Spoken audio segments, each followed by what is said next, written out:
Okay, I'd like to invite everyone to stand for the pledge of the flag, please. I pledge allegiance to the flag of the United States of America and to the republic for which it stands, one nation, under God, indivisible, with liberty and justice for all. Welcome, everyone. This is going to be a busy meeting tonight. Welcome, and we have a motion to approve the minutes of March 13th. So moved. Second. Motion and a second. Any discussion on the minutes? Hearing none, all in favor? Aye. Motion carries. Financial report and payment of bills. Do we have a motion to approve? Also moved. We have a motion and a second. Any discussion on the financial report? Seeing none, all in favor? Aye. Motion carries. Lou, you want to read Pollution Prevention Day, or I talk about that? You want me to handle that? Oh, Sydney's here. Where's Sydney? Come on down, Sydney. Price is right. Come on down. They're overbidding. Bid $1. Way too much. I'm going to rain on Sydney's parade. So. Never. Well, I'm not going to do a speech tonight. No PowerPoint, no dancing. No. This is very short and sweet. I'm just up here to talk about Pollution Prevention Day. We have a Pollution Prevention Day event that's happening next Saturday. We're allowing residents to bring their used paint cans and paint buckets. This is our second Pollution Prevention Day event. The first one was a great success. We allowed residents to bring all types of household hazardous waste, but this time we're specifically asking residents to bring their cans and paint buckets. In addition to that, we have some activities for the kids to participate in. They're recycling themes, some rock painting, some bird feeders, and Dan Hanley, the Director of Public Works, he created a wonderful puzzle game for the kids to participate. We're going to have a line out the door to play this game. So we have the Cecil County Health Department. They're going to be at the event. And being that it's next week, we still have some time to get more organizations. We're trying to get some of the schools to help us participate in the event as well. The event was created to be in direct correlation with the Cecil County Landfill's Household Hazardous Waste Day. The first one was the Saturday before their event. This event, unfortunately, is not the week or the day before theirs. So they usually allow residents to bring all types of household hazardous waste. We're primarily dealing with paint. Dan knows we do a community cleanup in the community once a year where paint is a huge issue for us. So this is a one-time deal where you can bring all the paint you want, a used paint buffet if you want to call it, allowing the residents to bring whatever they like. So any questions for me? No, sir. None for me. Board have anything? We got one. Does it have to be dried out? Do you have to use a drying agent in the paint can, or can you bring liquid paint? Liquid paint. Oil-based and latex? Oil-based and latex. Don't bombard us, That's it. Thank you, Sydney. Thank you, Sydney. Did we talk to Tony? He said next Saturday, April the 13th. Sydney, is there a time frame to start? Oh, yes, the event is from 9 to 1. The previous event, I think we had it from 1 to 5, but we're trying to keep it short and sweet. Okay, thank you. Thank you. Where can you bring us? Okay, Lou, you were on. And the first thing I have is Resolution 2-2019. I'll read it. This resolution by the Mayor and Commissioners of the Town of Elkton provides for a fee to be collected by the Finance Department for the restoration of water service. Whereas Chapter 13.04, Section 13.0450, delinquent water renters, paragraph B, states that the Finance Department shall charge and collect a fee established by a resolution of the Mayor and Commissioners from the property owner when the water service is terminated for non-payment of water and sewer bill prior to the service being restored. Whereas the Finance Department recommends that a fee of $50 be charged for the restoration of water service under Chapter 13.04, Section 13.0450B, as an incentive for water and sewer customers to pay for water and sewer service in accordance with Chapter 13.04 Water Service System.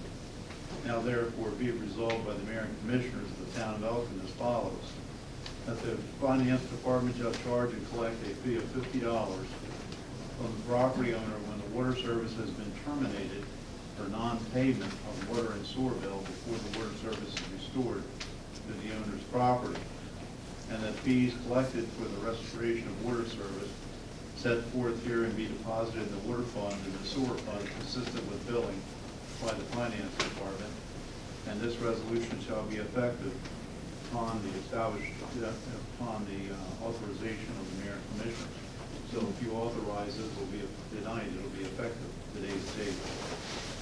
We have a motion to accept resolution R2-2019, amending the code 13.04, section 13.0450, for increasing the reconnection fee. So moved. Second. And a second. Any discussion? No other than I talked to Steve last week, and he told us this way makes a difference in people paying their water bill, and you won't have our people going out and packing doors like they have done, so at least be a try. Very good. Any other comments? Louis, could you pull the mic just a little closer to you, Oh, so I'm you can sorry. hear back there, please? Thank you. All in favor? Anything? Aye. Opposed? Motion carries. Thank you. Okay, the next item I have is Resolution R3, 2019. Read the resolution into the record. A resolution of the Mayor and Commissioners of the Town of Elkton amending the charter of the Town of Elkton to provide for a special election in the event of a tie vote for the position of mayor and/or commissioner. Whereas the Mayor and Commissioners are empowered and authorized to amend the charter of the Town of Elkton as provided under Article 11E, Constitution of the State of Maryland, in Section 4301, Subtitle 3, Title 4, Division 2, Local Government Article, Annotated Code of Maryland. And whereas the Maryland General Assembly during its 2016 legislative session enacted House Bill 852, amending Section 4-108, adding Section 4-108.4, Subtitle 1, Title 4, Division 2, Local Government Article, Annotated Code of Maryland, requiring that a municipality fill a vacancy that resulted from a tie vote in an election for a municipal office within 90 days after the day of the election, effective October 1, 2016. Now therefore be resolved by the Mayor and Commission of the Town of Elkton as follows. Section 1, the Charter of the Town of Elkton, Article 2, Registration, Nomination, Elections, Section C7-20Q, verification of vote count shall be amended to read, verification of vote count, aye votes. After the closing of the polls, the vote shall be tallied and recorded. The number of votes received shall be verified against the number of voters in order to determine accuracy. In the event that there is a tie vote for mayor and/or commissioner, the Board of Supervisors of Elections shall declare a tie vote for the mayor or commissioner. The Board of Supervisors of Elections shall subsequently conduct a special election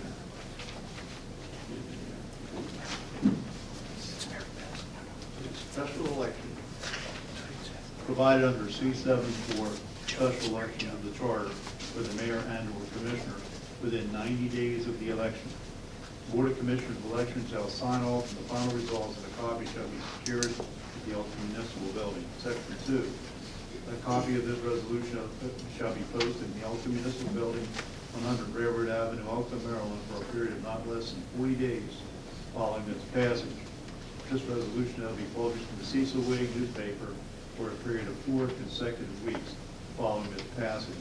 Section 4, that this amendment to the Charter of the Town of Elkton shall be effective on the 50th day following the passage of this resolution unless otherwise provided by law.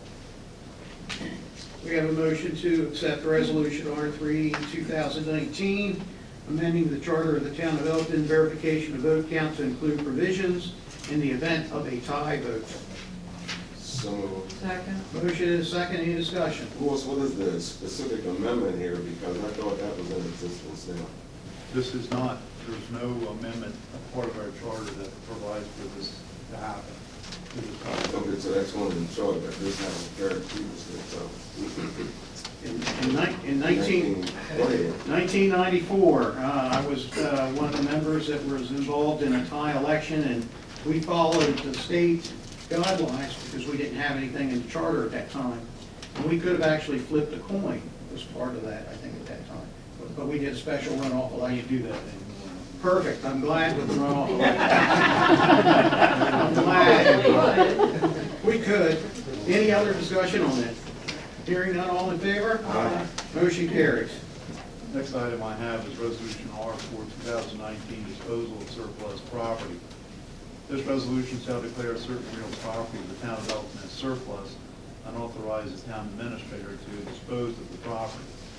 Whereas the charter of the town of Elkton, Article 8, C13, C13-1, acquisition, possession, and disposal, provides for the disposal of real and personal property of the town of Elkton has been declared surplus by resolution of the mayor and commissioner. And whereas the town of Elkton acquired or hereinafter described and improved real property by way of a criminal case plea negotiation with the Cecil County State's Attorney's Office, and the property of the defendant in the case voluntarily conveyed, the property is simple to the town of Elkton. Whereas the mayor and commissioner intend to sell the aforementioned and hereinafter described property, now therefore be resolved by the mayor and commissioner of the town of Elkton as follows. One, that the following real property is hereby declared surplus property. One improved residential lot identified as parcel 2345 on tax map 319 and further described as lot 130 on the plat entitled the Courts, the villages of Southfield, and recorded among the land records of Cecil County in Plat Cabinet Tract 189, folios 285 and 286, with lot 130 being shown as on folio 286. The improvements being known as 208 Buttonwoods Road. Lot 130 having an area of .0688 acres and further described in the deed book 4367, page 37, Cecil County Land Records. That the town administrator shall be authorized to dispose of the aforementioned real property on behalf of the town of Elkton. That the proceeds after applicable costs will be shared with the Cecil County State's Attorney's Office in the following manner. 60% of the net proceeds of the sale of the property shall be deposited in the town's general fund, and 40% of the net proceeds of the sale of the property shall be paid to the Cecil County State's Attorney's Office. We have a motion to accept Resolution R4, 2019, involving surplus property. So moved. We have a motion and a second. Any discussion on this? Hearing none, all in favor? Aye. Motion carries. Let's get those properties sold. The other property, 324 Hollywood Avenue, Street will also be sold. The next item I have is relatively complex, but I'll try to keep it as simple as I can. The Tarumo Water Quality Trading Credit Agreement. We have an agreement with Tarumo Medical Corporation and Tarumo Cardiovascular Systems Corporation that allows them, since they were in compliance with their stormwater management permit, to have credits from the town of Elkton, our wastewater treatment plant, be conveyed to them in a certain manner by agreement, and for phosphorus, nitrogen, and suspended solids in order to bring them into compliance. The town of Elkton, as of the end of 2018, had credits available, a number of credits available for nitrogen in terms of pounds, 4,052 pounds, phosphorus, 720, these are the compounds of nitrogen and phosphorus, 724 pounds of phosphorus, and 84,631 pounds of total suspended solids. These credits are available because our wastewater treatment plant is so efficient that the amount of leeway allowed for that plant is that we've not exceeded that, and we've actually not discharged the maximum we could under our permit limits. So those credits become available for trade within a certain area, and Trumo is in that area. Trumo, through its wastewater treatment, not wastewater treatment plant, is the stormwater management system behind the eight ball, so to speak, because it's out of compliance. But to bring it into compliance, it's allowed to take credits from the town of Elkton, and we conveyed credits to them. We actually conveyed,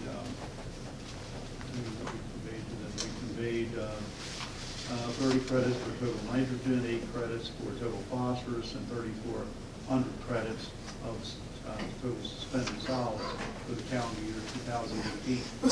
That brings them their stormwater into compliance by the town conveying those credits to them. But however, during 2019, it'll be their obligation to bring their stormwater management system into compliance, and theoretically, in 2019, they will not need additional credits from the town of Elkton. We only get these credits eligible annually, but we happen to be in a very good position to convey those credits to Trumo Medical Corporation, Trumo Cardiovascular Systems Corporation, because we have a very good treatment plan, and because we recognize Trumo as a very important asset in our community, both as an employer and as a company that produces worthwhile and productive products. I would ask the board to agree to the water quality trading agreement with Trumo Medical and Trumo Cardiovascular Systems Corporation. So you need a motion on that, Lou? Yes. We have a motion to approve that agreement. So moved. Second. And a second. Hearing none? Any discussion? Great. How long is the agreement for? The agreement is only good, they already have, once this is registered, that agreement is good for 2018. The town can only obtain eligible credits for trading or sale annually, so that's for 2018. Okay. It's the obligation of Trumo to bring their stormwater system into compliance in this year in order to they won't have to borrow credits again, but theoretically they could. Thank you. Any other discussion? Hearing none, all in favor? Aye. Motion carries. Next I have the proclamation P4 2019, Fair Housing Month. I'll read that proclamation into the record. The Town of Elkton is proud to join the United States Department of Housing and Urban Development in celebrating the 51st anniversary of the Civil Rights Act of 1968, also referred to as the Fair Housing Act. And whereas the 1968 Civil Rights Act guaranteed the right of all Americans to fair and equitable housing and prohibited discrimination concerning sale, rental, and financing of housing based on race, religion, and national origin, and was later amended to additionally prohibit discrimination on the basis of gender and to protect the disabled and families of the children. And whereas in order for the Fair Housing Act to be effective in prohibiting discrimination, it requires vigilance and continuing cooperation of all levels of government, real estate, home building industry, banks, and lending institutions, landlords, and citizens. And throughout, this spirit of cooperation is being provided through the efforts of our federal, state, and local governments, and with the support of many community and nonprofit organizations. And whereas promoting equal housing opportunities is essential to our goal of promoting non-discrimination in all areas of life and for all our citizens. Now therefore, we, the Mayor and Commission of the Town of Elkton, do hereby proclaim April 2019 as Fair Housing Month. I have a motion to accept proclamation P4 2019, Fair Housing Month. Second. We have a motion and a second. Any discussion on that proclamation? Hearing none, all in favor? Aye.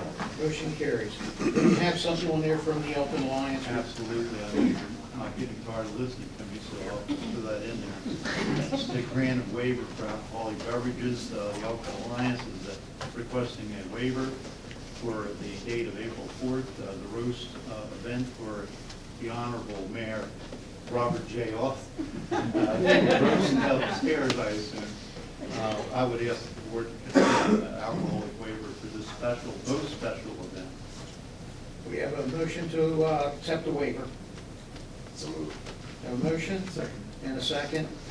We actually approved this waiver earlier, but since we're changing the date, Yeah, the date. we're just changing the waiver date. Any other discussion on this? Just want to invite everyone to show up or join us. Very good, then we're a nice big night. A lot of fun, a lot of jokes. Hopefully you'll learn something new about me. Hearing none, all in favor? Aye. Motion carries. That concludes my agenda. Okay, I had two things, but I know that there was a third thing, and I'm looking here in front of me, and I can't find it. But Dan, this question is actually for you. We've been attempting to move forward with the Elk Landing Park. Realistically, are we going to get to that during the summer, or is it going to be the fall? What you're thinking? It probably be, we can start there with the summer, we should hopefully have it rough graded. Maybe at the end of the fall or something. It's a lot of work, you've got 2 10-acre sites, and since we're doing it in-house, a little bit of manpower, we do the best we can. We're in the process now of designing it so that, Cecil County's approval, we're doing that itself. And then from there, it's moving it a lot of dirt, moves that to field, so. I guess what my question would be, would it be in our best interest if we turn it back over to the farmer for an additional season and allow him to farm that? Would it benefit us, or are we gonna have to mow it, cut weeds down, or is it better being farmed again? Give us some input here. Because if it's gonna be vacant, we might as well let him farm it, that's what I'm thinking, unless it's gonna interfere. Lou, what you're thinking? Dan, what are you thinking? Yeah, it's going to take extensive grading to get it level for playing fields. So that'll be quite a large disturbance. Of course, we have to meet the erosion sediment control plans and all that. I don't think that we're gonna be ready based on what I've been told that we're gonna have to go through these plans. So I guess what I would ask, is the board okay if we have the farmer farm it If he wants to. one more season?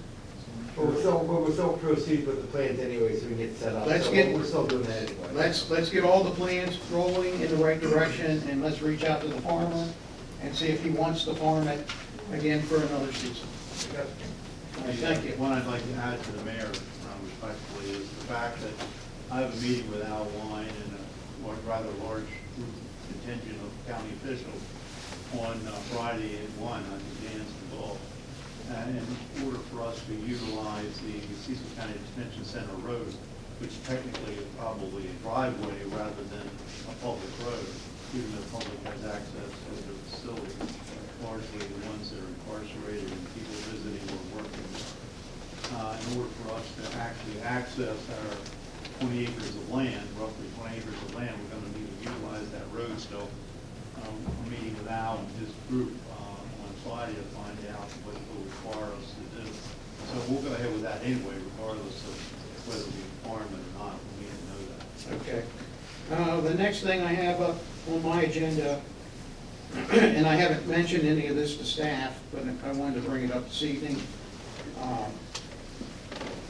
Currently, we've got a freeze on the major facility fees for residential construction and front foot assessment in the town of Elkton. It was for a 2-year period, which I believe ends in September of 2019. I have to say, with the state of Maryland hitting us with opportunity zones throughout the town of Elkton, we are now starting to get some action on residential. Talking to prospective, I'm going to say, buyers of these large tracts of land, they don't believe that they can take advantage of the opportunity zones with the residential, take advantage of both. Could be good, bad, or indifferent, but I also believe that we have started something that has been in a very positive light. I would like to ask the board to allow us to continue to freeze those major facility fees through the remainder of my term, which would be May of 2022. May of 2022, whoever, maybe it will be me as still as your mayor, but if I'm not the mayor, I would never leave a burden on the next mayor and board. So I'd like to ask the board if they would support continue extending or moving that date from September of 2019 to move it to May of 2022 for the waiver of major facility fees for residential construction and also front foot assessment. That's a good move for the town and also for the county as far as economic development, so I would support that. I would personally rather see it renewable every year. I can't predict what's gonna happen in 2 years, or a year and a half, or 3. Something might change, but I'm all for the idea, I'm all for the purpose. Anxious to see it implemented, but I would rather be able to personally say every year, let's renew it, like for another year, or even a year and a half. I mean, enough window to give a developer time, but just for, blank 3 years, I'm not real comfortable with that. I'm not, of course, y'all know I'm not a developer, but I know it takes at least 1 to 2 years before we get a project up and going, and I think. But you can come get the permit, you can come get I was going to say, the permit. from the person Right. that's invested, I think they want to see that they have that within that 1 or 2 years frame. That's what I'm thinking. That's just my personal feeling. I don't know what the recommendation would be from anyone else, in our departments. I would like to see it move on. Louis, do you think there would be a distinct disadvantage as an option, either the 1 year or the long term? Louis? Well, it's hard for me to look into the future because today I was down to South Stream and we have a public works agreement with them and to build out quite a few units down there, building lots down there, and they're being built by Gemcraft. And they have one house under construction, and I checked with building and zoning today, and there's no active permits being sought for that South Stream project. So I don't know how active residential development will be based on the last few years. But I don't believe that, I don't know if extending a major facility waiver will help or not, but it might be a good gesture to entice more development in the town of Elkton. And actually that'd be a great benefit to us to finish out this. I don't believe South Stream can finish it out by 2019 at all. So I think extending it further might be a benefit to them, for Gemcraft to build out those lots, which we gain from for property tax, and maybe some other developments around town that might be on the edge, and that additional time might be an incentive for them to go forward with development, which will be a great benefit to the town. So I would suggest that the mayor's suggestion of extending it through his term might be a good idea. Okay, thank you. Plus, I want to stay on the right side of the mayor. Well, I do too. Well, listen, I'd like to, can I bring that to a vote, Lou? No, the reason I say that, this has to be amended by code, and that's how we did it. So at the next meeting, I'll introduce the code, because it will still be in effect. Very good. And then you can adopt it, not adopt it, you can introduce it, follow up with adoption, and I'll put it in there for extending it to May 2022. Fantastic. By code. And that'll give us another week or two to discuss it and think about it. No, that's Yeah. fine. I mean, as long as the benefits outweigh any, Oh, yeah, I think they would. Very good. Thank you. Thank you. Commissioner Kleiner? I don't have anything to report on Parks and Rec, but I will promise to bring a report at our next meeting. Very good. Okay. Commissioner Gibbons? Louis, let whoever, there were 2 cars tagged on Fulton Street in Melbourne by the police department. They have exhausted the time, the cars are sitting there, no tags. Please have them removed. Yes. That's it. I'll mention one comment about cars on North Street. There's been cars parked on the wrong side of the road. As you go across the bridge, they're parked, and they're actually Delaware tags, and they're parked the wrong direction, and I think that we probably need to get a little code enforcement or law enforcement to take a look at that. They've been out there, I know, for the last week or so, maybe longer, and maybe they have been getting tickets, I don't know, but maybe we can take a look at that. I think they're new residents. Are they not? I think. Commissioner? I think with everything we have on our agenda tonight, I'm gonna wait on this. Very good. This is the, I guess what I wanted to, I know that we have commissioner candidates here this evening. I know that we have members that are going to support those commissioner candidates, and they probably want to say a word or two during the public comment time. But this public comment time right now, I'd like to have anyone that has anything that they need to speak about the town of Elkton with, other than about the candidates. So I know, Mr. Jones, come on down. I know that you had a comment you wanted to make. I did, sir. Thank you very much, Mr. Mayor and members of the council. I represent the Elktown Partners, who are the owner of the Elktown Center building, right at the intersection of Main and North Street. Yes.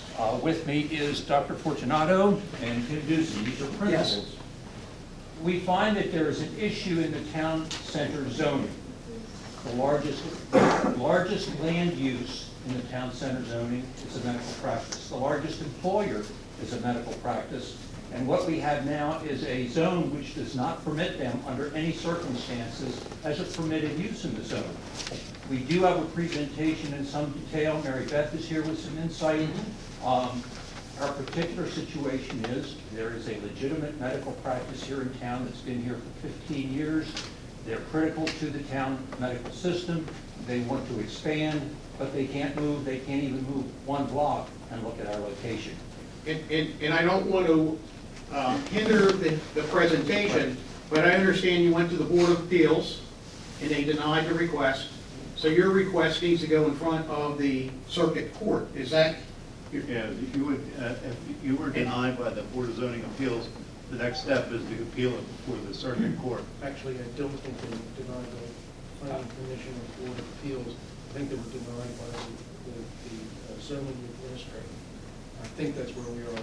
What we wanted, and Okay. tonight's not the night to make a presentation. You have a lot going on. We'd like the opportunity at least to speak with you when you don't have such a busy meeting, talk to you a little bit about our ideas and explore some of the options that may be available. I would love to have you. Can we get them on the agenda next Wednesday? Okay. Next If you could do that, Wednesday? sir, that would be great. Absolutely. It's an afternoon. Okay?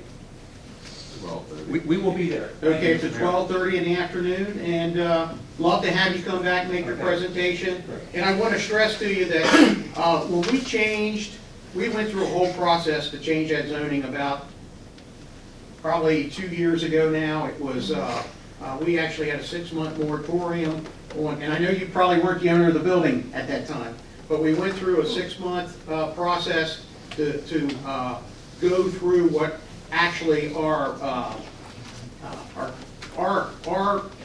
codes were very old and outdated. So we went through them, and we felt the best thing to do is we put a hold on all development in those buildings, and we had the planning board meet with the planning officer, with the building officer. We went through a series of meetings to do what's best for the town of Elkton. And I understand your position, I really do, and we're willing to listen. Thank you, that's all we ask. We are willing to listen. So we'll be back and reschedule in. Thank you, guys, and I apologize, I'm kind of cutting you off a little bit, It's but fine. it's a big night in the town of Elkton here tonight. We'll let you go Maybe. forward with it. Appreciate that. Thank you so much. See you next week. Thank you. Anyone else that had nothing? Miss Sarah, come on down, and then we'll have Marjorie will come down next.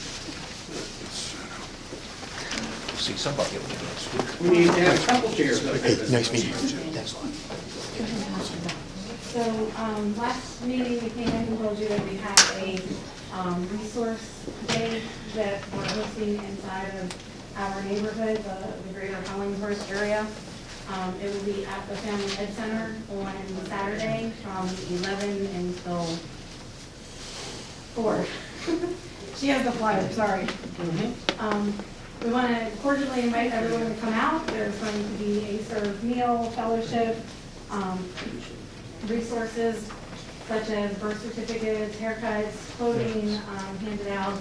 We're doing a voter registration drive, so come out and sign up to vote if you're not already registered, or if you need to change your party affiliation or update your address or anything voter related, we can take care of that at that event as well. I heard a little birdie told me that there's going to be an Easter bunny for about an hour hanging out taking pictures, and that's completely free. So bring the kids, come out, have fun with us. And we also, we have been working towards destigmatizing our neighborhood and making it a place that people want to be in, because we are in that neighborhood. And we have some great events coming up. We're going to have a big cleanup day again, working towards removing the debris and trash in our neighborhood. With Dan's approval, that'll be on May 4th. Everyone come dressed as Star Wars characters, it'll be more fun. We are also hoping to plan a community yard sale day in June. We do resident meetings once a month. Anybody who has input or questions about what's going on within our greater Hollingsworth area, then please come to the meetings. Our next one is May 7th. It's at the Family Ed Center at 7 p.m. Is that right? They're usually at 6. Okay, that should be 6, not 7 on that. It's the correct day. I will gladly entertain any questions about the resource clinic that we have going on. It's huge. We've got 100 volunteers coming in. It's co-sponsored by Unsheltered International, which is an organization that does these types of resource clinics all up and down the East Coast. It's in coalition with a number of church organizations. We're expecting and hoping for a huge turnout. Please come out and join us. Sarah, thank you guys so much for everything you're doing. Thank you. We do it because we know our neighborhood is not what everyone thinks it is. Well, thank you. I mean, you really are going above and beyond, and thank you so much. Anytime. Thank you. Miss Marjorie, come on down. I'm going to invite Anne Marie Hamilton and John Esser to Perfect. Come on down.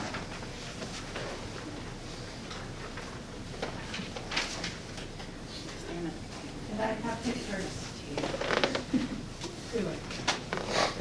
Pictures are good.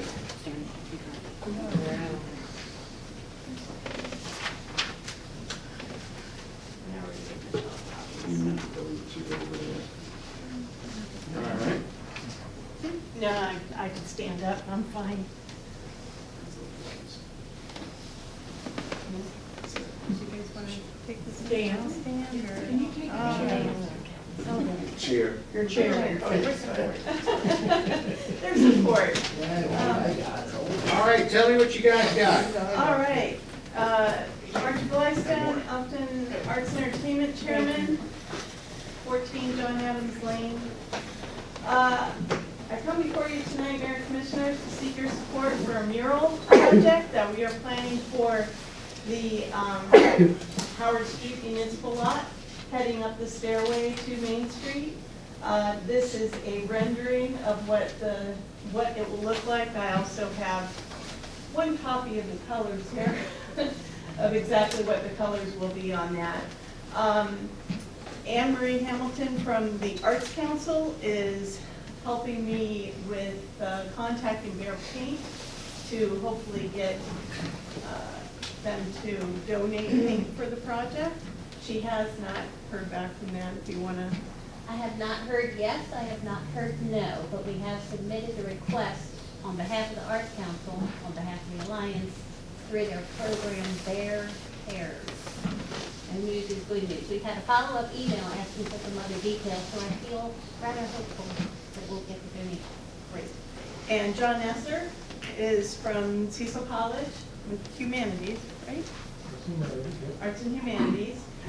He is going to be, along with the Arts Council, helping to gather volunteers for painting the project. So we will do a preliminary background on the paint.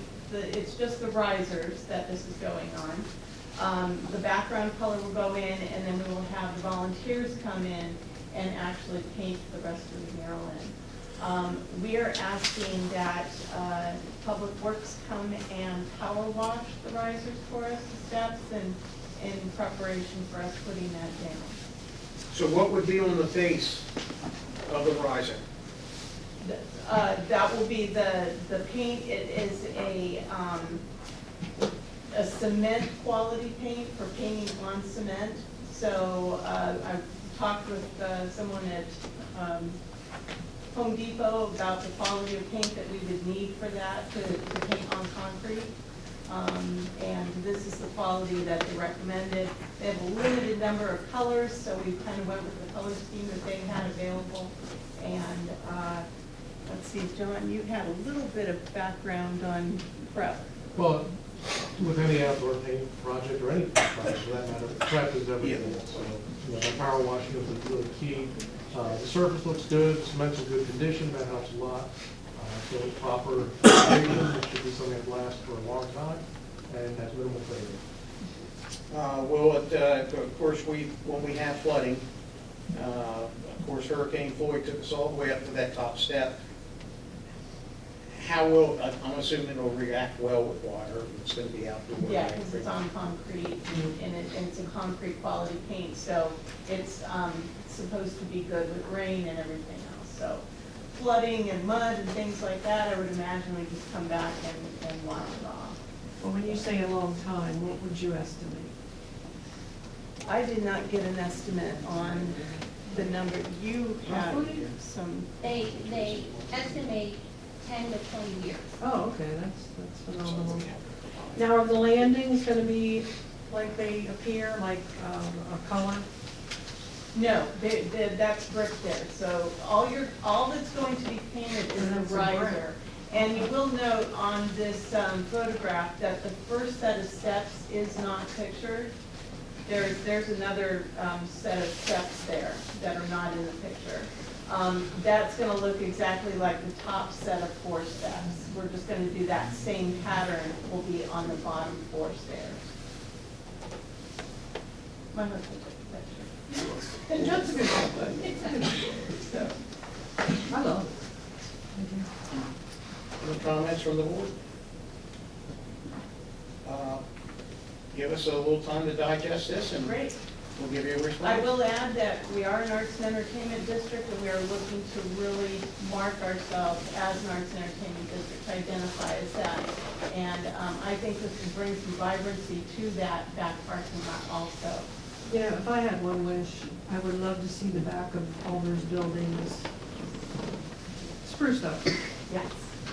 Or colored, you know, native colors, but I don't know if you could work on some of the property owners or not and get the momentum started.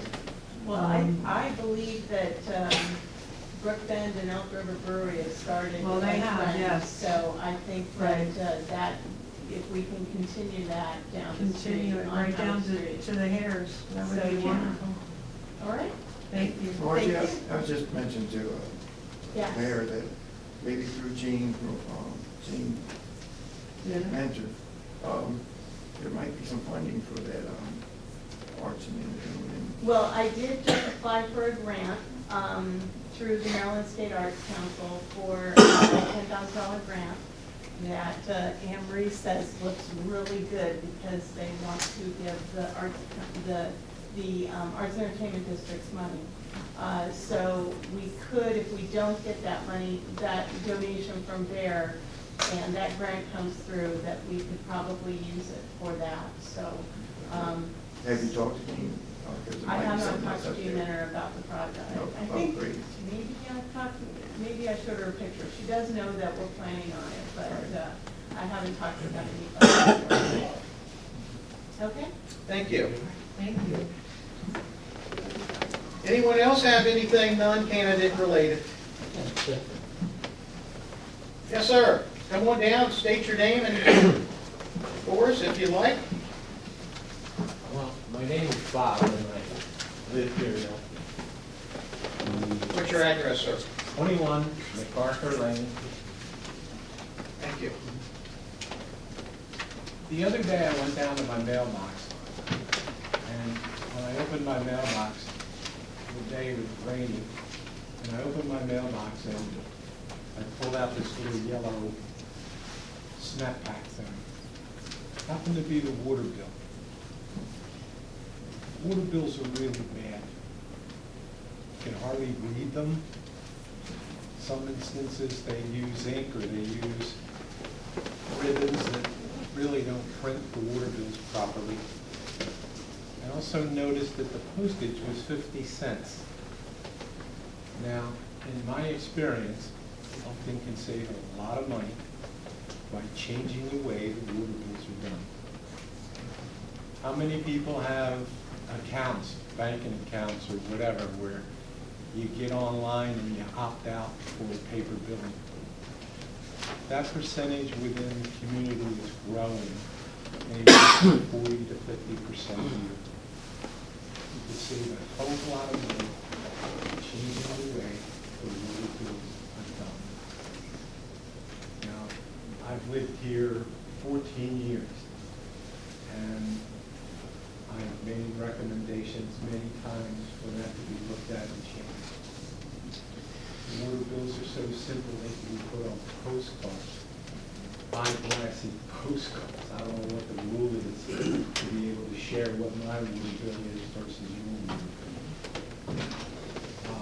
So I strongly would recommend that whoever controls this takes a really good look at the way it's done. Because in my calculations, you can save anywhere from $3,000 to $5,000 a quarter in what you're doing. That's the first issue. Now, the second issue I'd like to raise is just for consideration. There are buildings in Elkton that are vacant or can be used for various things. I would like Elkton to have anywhere from $250,000 to $400,000 income from the use of that building. I mean, how many people have been at dollar stores? Everybody goes to dollar stores? Everything that's in a dollar store is 50 cents or less. So, I'd like to see if you could generate a committee to evaluate the possibility of having the Elkton Community Store. Of all the businesses that are out there today, there's incredible growth within the dollar store, convenience store activity. And the level of income that's in Elkton, the people that work here, basically a lot of them are retail owners. Now, in looking at an Elkton community store, there are literally hundreds of thousands of dollars worth of grant money that can be obtained for the education of everyone, the employment of single mothers, and employment of various people. You know, depending upon the size, like I said, there is over $1 million of income that can be obtained for virtually nothing, except for the contribution or the donation of a building that is empty. I'm sure that you have to leave it and try to sell and this and that. one that's going to use. It also, there's a lot of grant money for younger people to learn how to stock shelves, how to learn the retail business, and the complexity of a convenience store, or so to speak, a dollar store. The technology involved is no big deal, because that's $1, that's $1. So, and there's quite a few people who donate their time for purchasing. All right? Products can be purchased, and I don't mean in an Elkton community store getting salt and pepper shakers or egg turners. I'm talking about diapers, towels, things that the people can really take advantage of, and it can really help, I think, the profession as far as the economy is concerned. So the recommendation is to have the committee look at it, and then have to get in my time to tell you, what to do and how to do it. And there are two things. Bill, I'd like to get your, if you wouldn't mind writing your full name and phone number or your email address, and I will turn that over to our Elkton Chamber and Alliance, and they would be the ones that would be spearheading. Would have you come in and talk to them, and then they would be the ones that would spearhead that. There's a whole lot of other things, but I don't want to take it. All right. Thank you so much for your comments.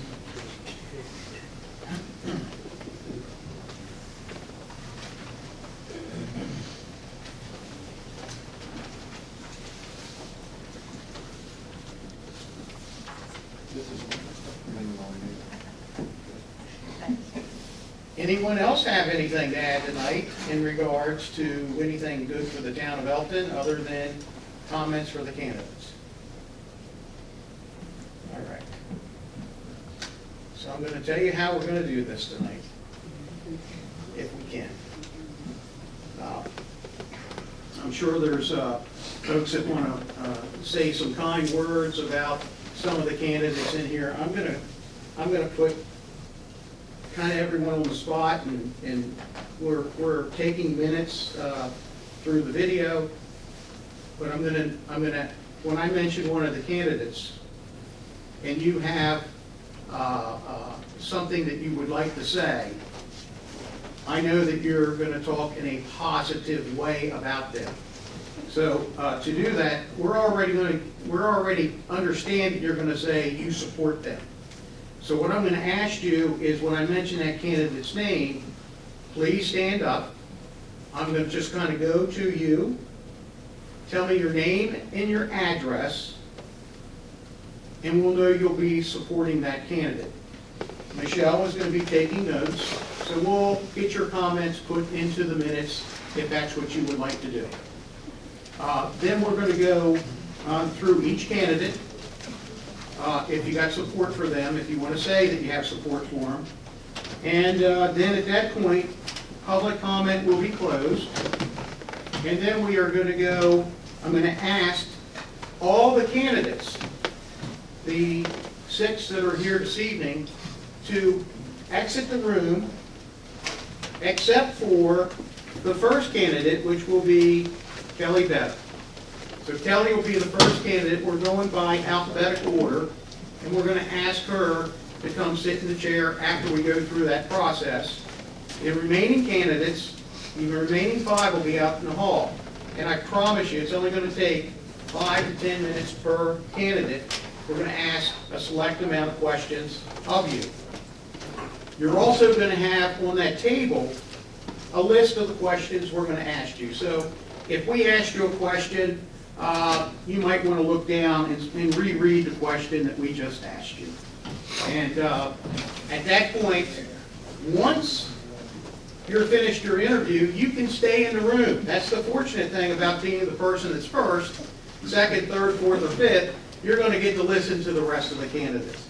But last time we did this, and we actually appointed Gene as our fill-in for our council, and we felt it was we had all the candidates in the room. I think there was 12, and we brought them up. And I think this time, because it became everyone talked about what the first person said, so we're going to change it around a little bit like that. I would have loved to have this in a closed session, a closed interview with the candidates, but currently there's 14 reasons why we can close a meeting. And interviewing a person for filling in a seat for council is not one of them. Now, once we're done this, and we're done the interview process, we are going to close the meeting. The commissioners and myself will be meeting, and we're going to discuss what we've heard tonight. There's a chance that we may make our decision tonight, but there's also a chance we may not. We have two members that there's two candidates that could not make the meeting tonight so that we could interview them. The fact is, I think we as a board know the other two individuals. I'm not sure what else they can bring to the table. One of them interviewed the last time for commissioner, and one of them has been ran a couple different times for election just recently. So I think this process, so we need your help when we do this. It's going to be, so when we go into closed meeting, we may or may not reconvene. So if knowing that we may not reconvene, we're going to just ask everyone to disperse and leave the building. Because if you stay on the other side of that wall, there's a good chance you can hear what we're discussing. So we're going to ask you to leave the building, and I don't know if I can tell you that I'm going to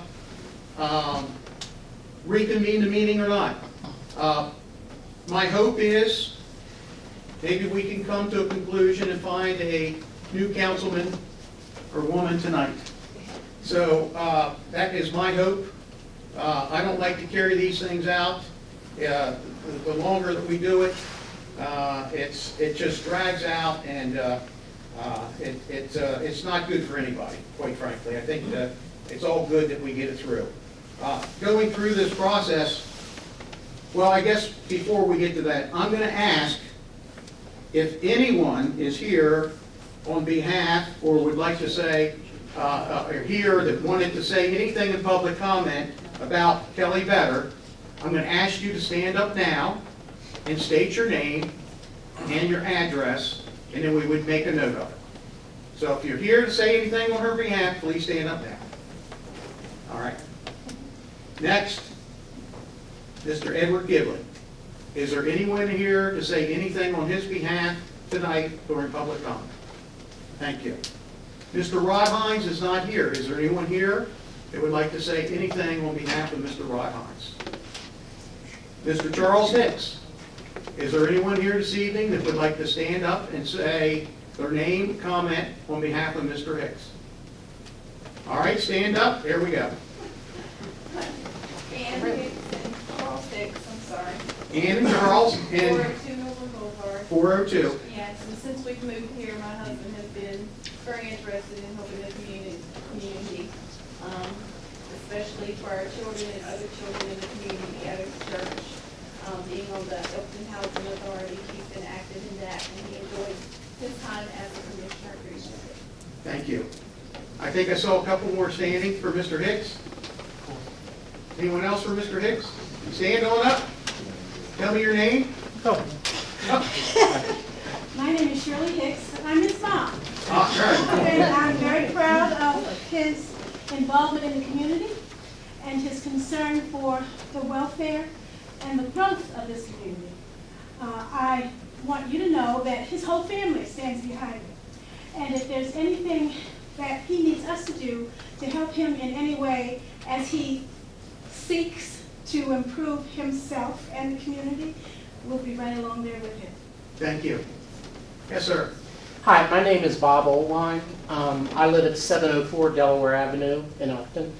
I serve with Charles on the 2 boards for the Housing Authority, and I can speak to his concern for the community and the things that he wants done. He's very forthright about his ideas, and I think he also would be a good fit, particularly since he was a commissioner before.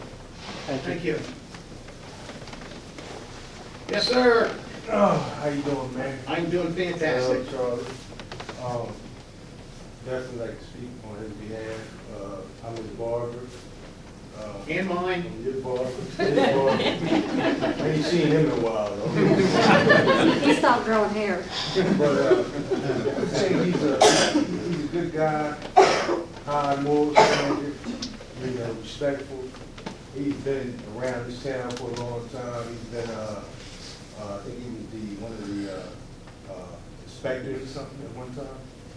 He's been a previous commissioner. I think he's well qualified, and he's just, he's deep in the community, and I definitely, if I had to vote, if I lived in this town, I can't vote, but, I would definitely vote for him. Thank you. Very good. Okay, anyone here on behalf of Mr. Cody Kirk?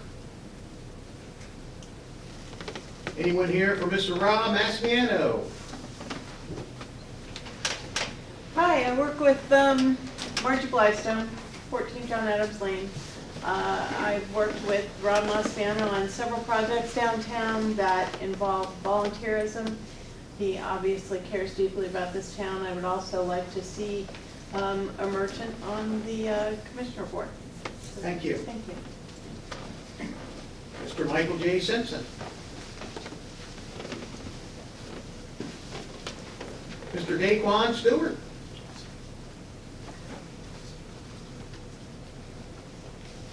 Okay, here's what I'd like to also state to everybody. I love social media. It can be good, it can be bad, but I think in today's world, we have to understand how to use that tool. And I posted a couple days ago that we were going to move forward with this interviewing process. And we also mentioned that if anyone had any comments about any of the candidates, please reach out to me. And I have to say, the ones that worked social media did a pretty good job. I'd like to state that Mr. Stewart had close to 30 positive recommendations for him to be the next town commissioner. Mr. Michael Stewart had several people that sent me notes. And what I'm saying is the notes personally to me. On your Facebook pages, you had a lot more comments about go get them. But the ones that were actually physically sent to me, you had several. Kelly Vetter, you had about 35 as it ended up positive comments to me. Rob Masciano, you had a couple. Mr. Rod Hines actually had a letter from Delegate Hornberger that recommended him for the position. I did not receive any for, and they weren't solicited for, but Mr. Giblin, you did not get any, no one solicited me with any comments, neither Cody Kirk, Mr. Hicks, I had none that was sent to me by social media, and I said Mr. Giblin, and Rod Hines didn't receive any. Social media is a powerful thing today, and we all need to figure out how to use it one way or the other, and it is very powerful. So with that, our public comment section is done. It's time to interview the candidates with a few questions. Once again, it's going to be 5 to 7 minutes. The public is welcome to stay here and listen to their answers. But I'd like to ask the candidates, I'd like to ask Mr. Stewart, Mr. Simpson, Mr. Masciano, Mr. Hicks, Mr. Giblett, to please exit the room. And we're going to bring up Ms. Better. Come on down.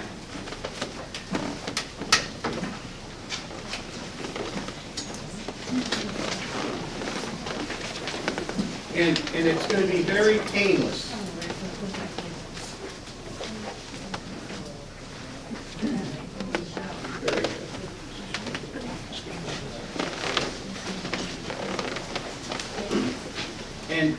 some questions there. I think each of us are going to ask you a question and to go through the process. So, we good? She has a question.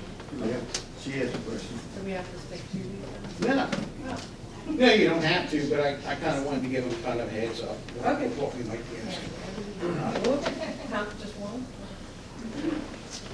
I'm going to go right off the very first question there. Since you filed your candidacy to fill the vacancy on the Board of Commissioners, can you explain your interest in filling this vacancy and describe how you perceive your role as Commissioner on the town board? Sure. I mean, the main reason that I applied to Can do you pull this. it in mic up? Is that better? Yes. Okay. The main reason that I applied to do this was because I love this town. I was not born here, but I've lived here since I was 5. And my mother was born and raised, I think we're 5 generations in Cecil County. So I'm raising children here. You know, I have a business here. I've worked here for 22 years. I've never seen the town flourish like it has in the last several years, and I'd love to be a part of making that continue. Also, I think my job on the board would be to listen to the other commissioners, give my opinions to the other commissioners, you know, talk amongst each other, come up with a ultimate goal and a decision, and then support the decisions that are made by the board. Very good. Earl, you have one? Yes. Do you have any preconceived ideas or understanding as to how the mayor and commissioners govern the town and interact with its administrator and staff to carry out our both our daily operations and to achieve long-term goals? I don't have any preconceived notions, no. I just think that everybody works together to do what they feel is in the best interest of the town. No, I don't have preconceived notions. I know the legalities behind being an attorney, but I don't know that that's what you're actually looking for. Charles? Kelly, number 4 is listed before you, and it reads as follows. We have a number of projects pending, including the construction of a neighborhood community center next to Cecil County Board of Education building, the acquisition of the Elkton Armory from the state, the ongoing support of the Elkton Alliance, and its role for economic and business development within the town. Would you support these initiatives, and in what manner? Yes, I believe that a community center is vital to the town. It is vital to the children in the town. I think the children are our future, so we need to get them off the streets. We need to get them involved. My children are all involved in sports and athletics. I think that's a big part of keeping them, you know, out of the bad stuff that's going around and out of the opioid epidemic, which we all know is so prevalent here and everywhere. So yes, I would absolutely support it. I would support it, as you just spoke, with social media, with, you know, all the people that I know, and, you know, all those different places. Yes, absolutely. Jean? I'm torn. I'm torn between You two may have to questions. give you 2 questions. That's all right. Yeah, I'm sitting here thinking, I actually was fine until you handed me this paper. Because you're mentioning economic development focused with little or no cost to the town. So that's an eye catcher. So you say driving more Elkton residents into downtown Elkton to support our local businesses, starting with the residents of my own neighborhood and expanding from there. What's your thoughts on that? I don't oppose spending money for economic development, but I also think that there's ways that we can improve the town without having to spend money. And one of those ways is we are members of, or we live in Patriots Glen, and I feel like that's a very untapped area. I feel that most of the residents don't come downtown, and I don't know why that is. But part of my initiative would be to attend our board meetings and let them know what's going on downtown, what's happening, what we have. Hearing their ideas and maybe doing something like a coffee once a month, bringing them in.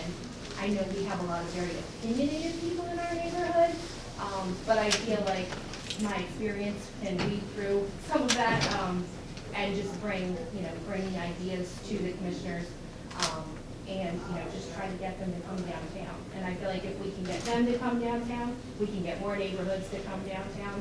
And I feel that that will not only impact socially the town, because there'll be a lot more people, but could also make a huge economic impact on the town if we get them coming here for dinner or shopping here or to do those kinds of things. What type of jobs do you think your current representation is doing? I think they're doing an excellent job. And that's what I said, that's part of the reason why I'm so excited to want to do this, because I think change is happening and change is awesome. And, you know, I just want to be a part of that as well. I haven't seen, in my 22 years being in this town, I have not seen the things that are happening in the last probably 3 to 5 years. It's very exciting.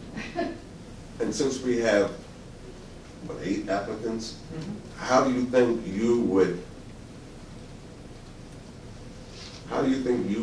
show us that you would stand apart from the rest of them?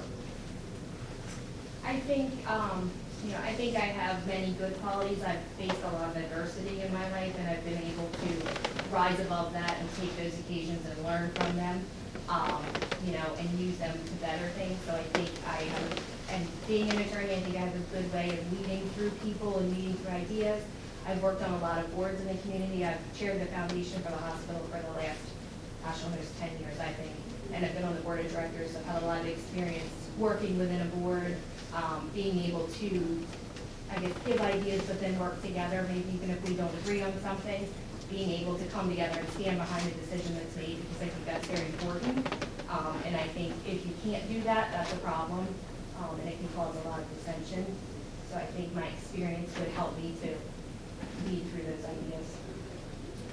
Kind of in closing, is there anything else you want to say about yourself personally, your family, your business? Well, I'm crazy and I have 5 children that I'm raising in Elkton now. You know, like I said, I started working here when I was 19 and I'm not 19 anymore. And I've taken over a business here. So I feel like I've kind of lived it all here. I've been a student in Cecil County Schools. I've been an employee at a job in town of Elkton. I now own a business in the town of Elkton. I'm a resident of the town of Elkton. I'm a taxpayer of the town of Elkton. So I feel like I've kind of worn every hat, and I think I could use all those different hats to, you know, improve what's going on here. Any other questions for Bill? What is your biggest concern affecting our town? I think, honestly, I do think the opioid epidemic is huge, and the homelessness. I think that you guys have been doing a good job to address that, and I think we've seen that. But I think there's a lot more work to do, and not just in Elkton, obviously, it is everywhere. And just as the county executive was saying, he doesn't have the answers, and I don't know that we will all have the answers, but, you know, I think we could try to work together and come up with solutions or ideas that we could try, because I think we really need to combat it, because it, you know, it's obviously causes a lot of other issues, crime and everything like that. Fantastic. Kelly, thank you so much. And listen, and you get to stay in and listen to everyone else. Get Mr. Giblin to come on in. He doesn't get the question, but it's okay. Well, you gotta leave the questions. You gotta leave the questions. There you for go. me. That was a smart move. Right? Mr. Giblin, come on down.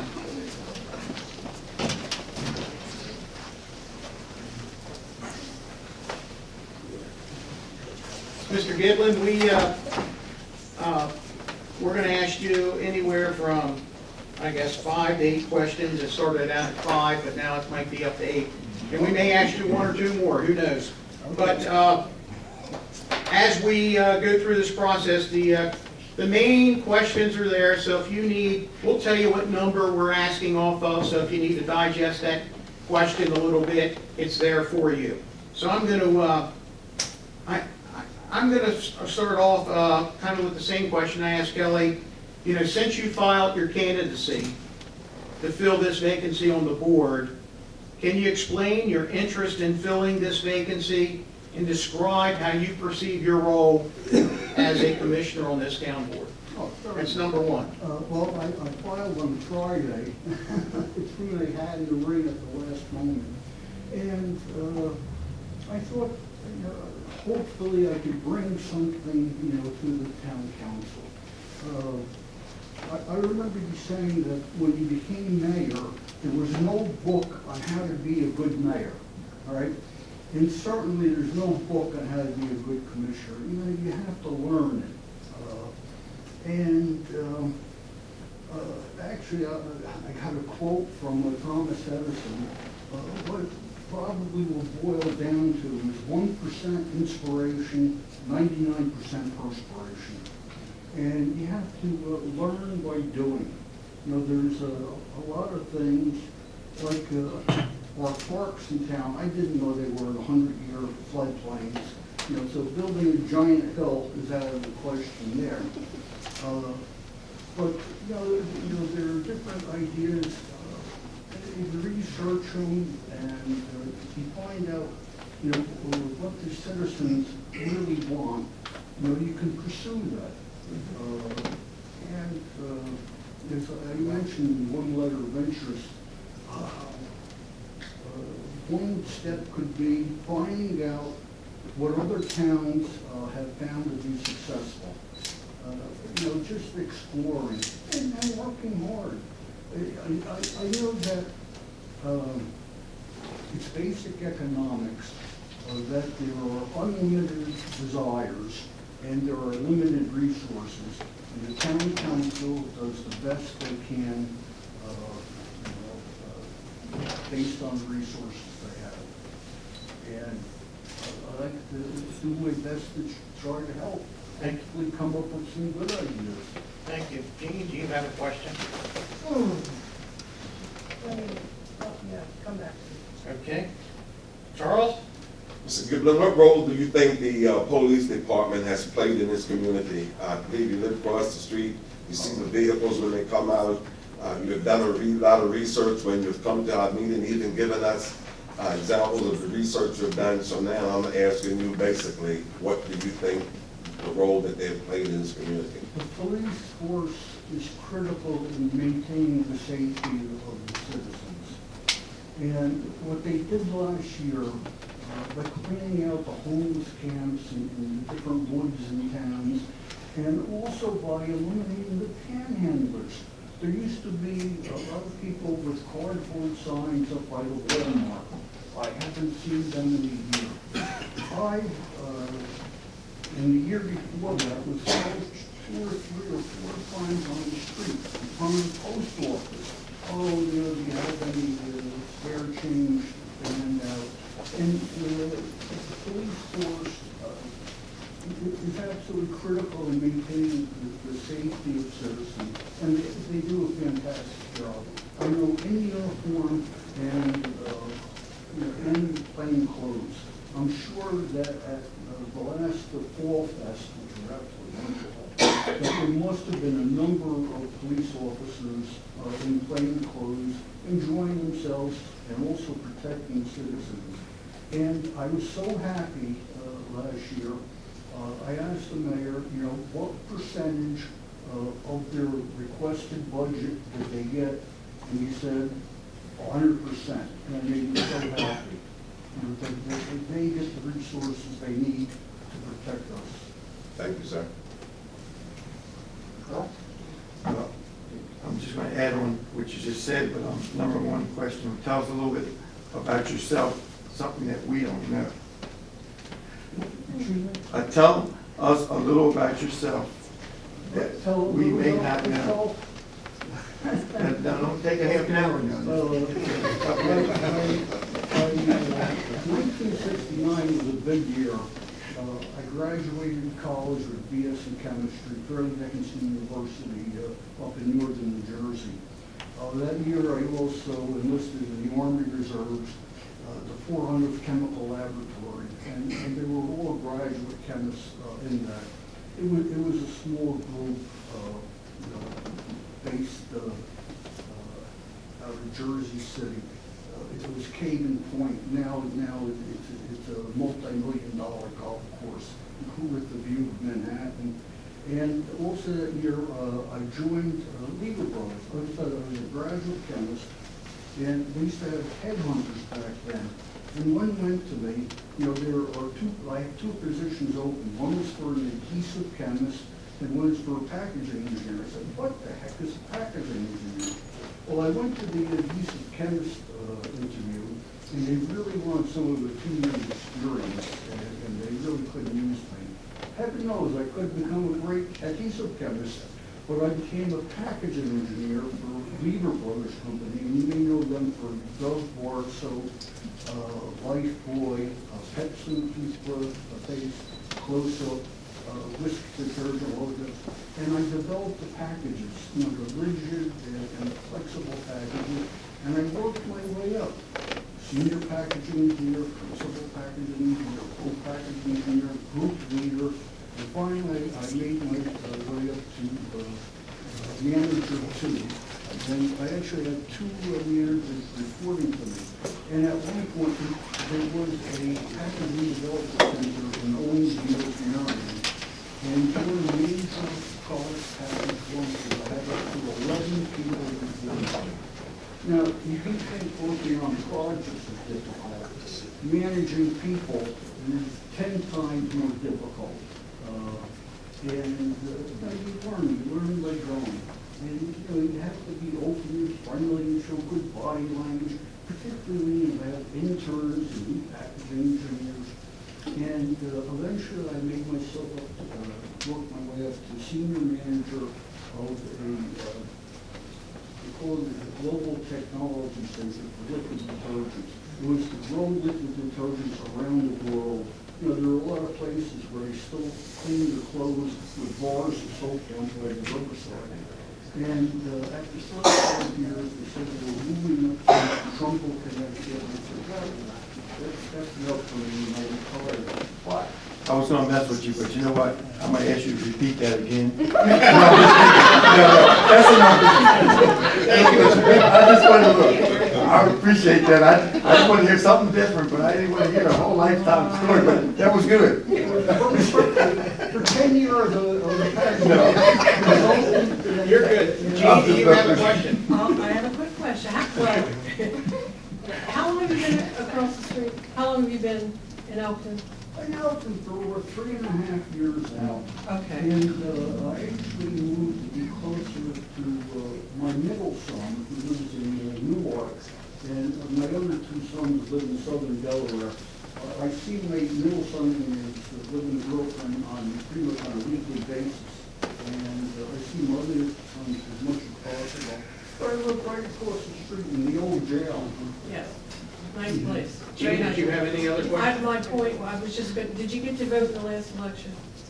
Yes, I did. I absolutely did. Okay, thank I've been voting in every election The town since the election. early 1970s. Okay, thank you. Charlie, anything? No, we're on a time restraint, so I don't need the big picture. This is a small picture now. You said on your,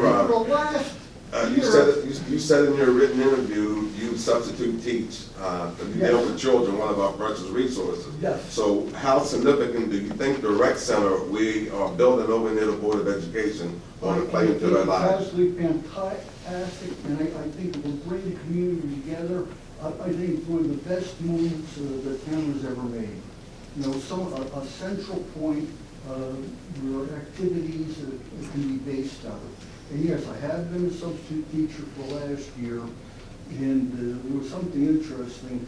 There was one student resource manager in the Elkton Manor who pulled my fat out of the fire so many times with young students when it became unruly. And his last name was Gibbons, Mr. Gibbons. And I said, Mr. Gibbons, do you have any relatives on the town council? He said, why, as a matter of fact, I do. My father has been a commissioner for roughly 20 years now. I'll tell you, he is absolutely fantastic. He should be vice principal, but I understand there are certain slots, that have to be filled. Okay, thank you, sir. Mr. Giblin, thank you so much for coming in. You can sit there and listen to the next candidate. All right, send Mr. Hicks in, please. Unless Mr. Hines is here. Mr. Hines may come.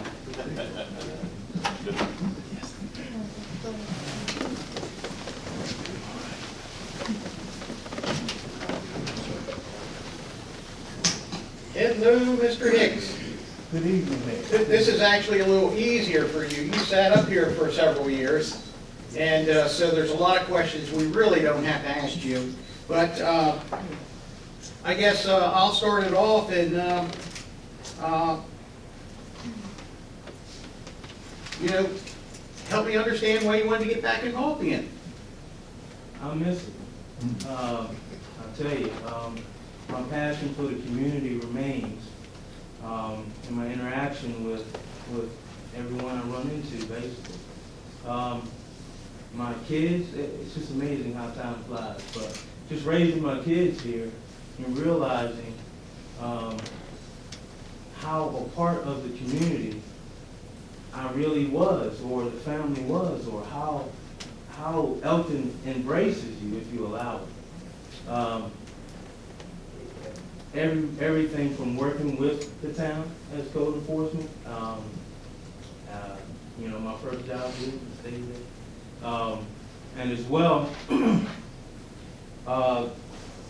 just having the ability to get back in tune with things, and being able to, basically being able to work again with the different departments and helping continue the growth.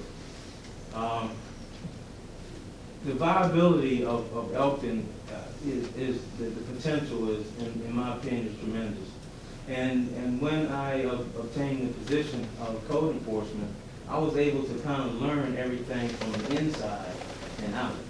And through that process, it just made me really, really want to be part of it and continue that growth. So my interest in getting back involved and being a part of that growth it's just in me, and that's what I want to be a part of. Thank you. Earl, you have a question? Mr. Hicks, I know I can ask you all these questions, you can answer them, and I probably could tell you what you're going to say, but I have a question that I shouldn't even ask. Have you read the town charter? And I know you're going to say yes, so I'm not even going to answer that one. Being a code enforcer, I've known you for a long time, and I know that you were really sharp-minded, and the community really embraced you on that. But I know this question, but I'm going to ask you, because I have to ask you. I'm going to answer all your questions for you. Anyway, the recreation center. I know you have some passion about that. Could you explain how you feel about the recreation center? I don't think I'm as passionate as you are, but I'm right there with you. You know, it's just the old saying, our kids are the future, and we have to continually invest in them. And it's been my passion to realize that as a town, I know that we can do better than we have upstairs. The opportunities are all around us. We just need to take advantage of it. And through that community center, you know, we got to stamp our name on it too. But the fact that it's a community center will allow us to continually go up to grants and work all sorts of different programs, whether it be the STEM programs for the kids. So it's not just about sports all the time. And you incorporate that as well. But you know what they say, you know, if your child idle, then that's the devil's playground. So we want to keep our children and the community as engaged in everything as much as we can. And that community center is going to be a big part of that, a big start, you know, because that's not the end all. You know, that's just the beginning. That's just a step. That's the first step, and it's a great step. It's a big step. Thank you, Charlie. As you are aware, this is an outstanding board here, and that's something I'm speaking good for y'all. Thank you. If you were appointed, what could you bring to the table to keep us even keel or to take us to higher heights? Well, I'll tell you, I think through my past experience through code enforcement, and again, you know, I keep relying on this, but I was able to learn the town from the inside. That just means a lot.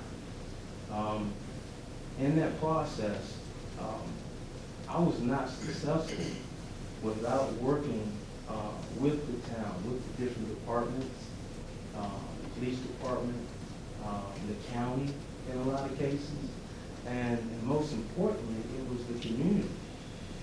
Every issue or challenge that we had, it had to be done through the community. I spoke to them, they spoke to me, and this board listened.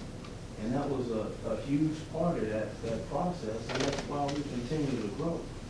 But I think I can bring all of that experience, and having again, the ability to be on the board. I'm familiar with the town charter and code. I'm familiar with the process, how it works, working with the different departments. And I also had the ability, and being blessed with that position as a commissioner, I also had the opportunity to work in a different town, in Perryville. And during that time, it was a growth period for them. A subject that we might not want to bring up and talk about now, but that old rental code, that was something that they were very interested in. And I instituted that within a year. They also got the Hollywood Casino going within a year, and I was instrumental in that as well. So I can bring a lot to this board. I can bring a lot back to this board. And I look forward to the challenges and interacting again more in depth with the community and the different departments. Gene? Real quick though, just refresh my memory. When were you here? What was your last year? 14. 2014, so it was 4 years. Yes, ma'am. 4 years. Mm-hmm. 4 years. You said you've been rekindled, and I appreciate all the experience that you have, and I understand it and appreciate it.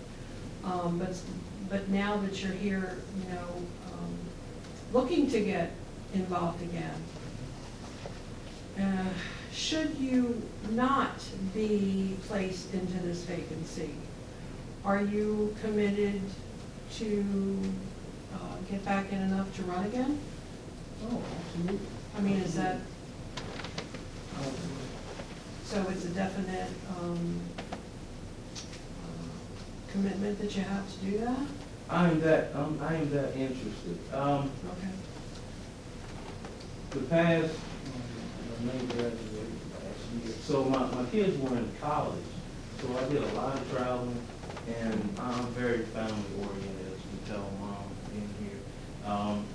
But we are very family oriented, so everything that my kids did, I was involved in. And believe it or not, a lot of the town knew about it as well, police department and all. Again, it was like a big family here. But I am passionate and I'm committed because now I find myself spending a lot more time here. Got a 9-year-old at home now, going through the school system, and I spend a lot of time here. I'm very interested in what's going on. All the different challenges we have now from the our young adults dealing with this e-cigarettes and all that stuff going around. And it's just so many different challenges, and we need to hit the road running. We need to get involved. It's warfare out there, and we got to protect our land, so to speak. Okay, we got to get busy with that. And the town is going in a great direction, revitalizing downtown, Brookstone. I mean, it's looking up. It's looking good. It's up and coming, and I want to be part of that. What do you think our biggest challenge is? Our biggest challenge, I think, still remains that, we can't avoid being the county seat. And because of that, it attracts a certain element. And that element tends to be more of the transient nature. And we have to take a closer look at that. Because that transient nature brings everything else with it. Everything from the heroin and all the different, issues we have with that. Like I said, the e-cigarettes and vapor stuff that kids are dealing with seems to be going rampant. We just need to get busy with that. Very good. I want to say that during this process, You served on the board from 2010 to 2014. I went around and spoke to the town staff. I want to make you aware that they were very respectful of you, and they said that you were always very respectful of them. So I wanted you to know that the staff all spoke very highly of you. Thank you, Mayor. Well, Mr. Hicks, you may have a seat and listen to the remaining couple candidates. Thank you.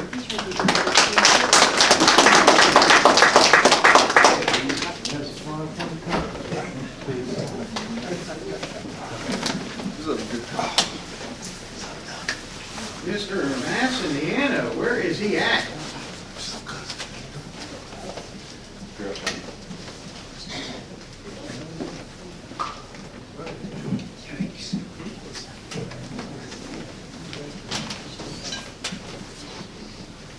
Mr. Rob Massiniano.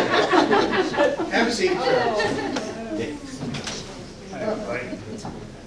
We're going to give Charlie just a second to come back, but what we've done is there's a list of questions there that we're going to be, we may or may not be asking you those questions.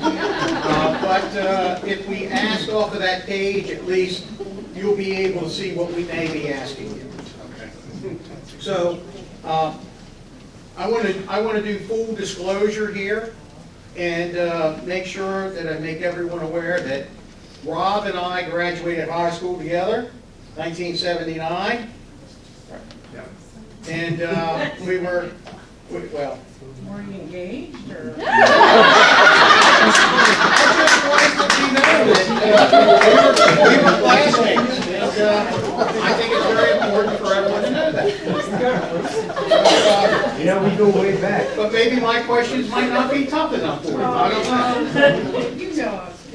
So with that, question number one, since you filed your candidacy to fill the vacancy on the Board of Commissioners, can you explain your interest in filling this vacancy and describe how you perceive your role as a town commissioner? Well, you know, I worked very closely with Mary Jo for several years on the board for the Alliance, and I've sat on several boards in my life. I've got over 20 years of board experience collectively. I just enjoy it. I really like being involved, and I like being part of the solution, you know. So that's my main motivation, is just I really want to be part of it. I know you guys, I like you guys, I think you're doing a great job, and I believe I'd be a good fit for your team. Thank you. Earl? What is your biggest concern affecting the town, in your opinion? Well, being a business owner on Main Street, it has been the troubles that we've seen on Main Street, but all that seems to be gone, so I'm pretty happy right now. Other than that, yeah, you kind of caught me off guard with that one. I'd really have to give it some thought. I mean, I don't see any glaring problems unless you guys bring them to my attention. And I know you would mention it to us, but I just wanted to be fair, because that was a question number 8 on here that I. Yeah, thanks. Charles? That was a trick question. You know, over time, we've done a lot downtown with the bump outs, with the repaving. At one time, Main Street went one way, Howard Street went another way. But through all of that also, we came up with the Fall Fest, the Downtown Arts. If you were appointed to the position on the board, certainly your role would not be like that of Mary Jo, because she was wearing 2 hats. You know, she saw the everyday operation here, and plus she was in a position to enable us to support what the Alliance was doing. If you were on the board, then how could you get us involved in allowing the Alliance to continue doing what it's doing, revitalizing downtown and make it a different place? Well, I still am on the board of directors for the Elkton Alliance, so I have their ear, and of course I would have your ear, and hopefully we would work very closely together, as we always have, as a close-knit organization, you know, of the 2 entities. What do think downtown Elkton needs right now? I know there's some vacant buildings, there are some businesses that are doing great, but what would you do or try to do to attract other businesses downtown? So it could be more vibrant? Yeah, what would I do personally? No, on the board. Board, Because being on the board, there's things that we go out and do personally, but we also solicit the support of others. So what is it that you would want to go after to get our support, to support your endeavor?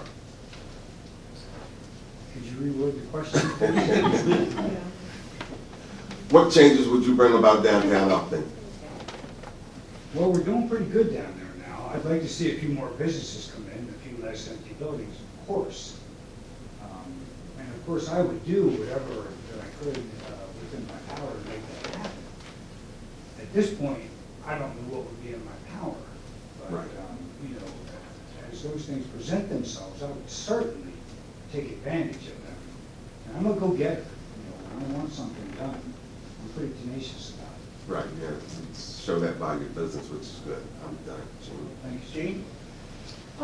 So if you were selected to fill the vacancy as commissioner, how well do you think that you would work with the other board members? Simply stated, do you feel like you would be a good team player? I absolutely would be a good team player. I always have been on the several boards that I sat on. I sit on two now. You know, I had some notes written down, and one of the things I wanted to say was I'm certainly not a yes man, because a yes man is dead weight. You know, you want somebody with their own ideas and opinions. If I have, and this has come up with past boards, if I have a difference of opinion, I'll express it along with my reasons why.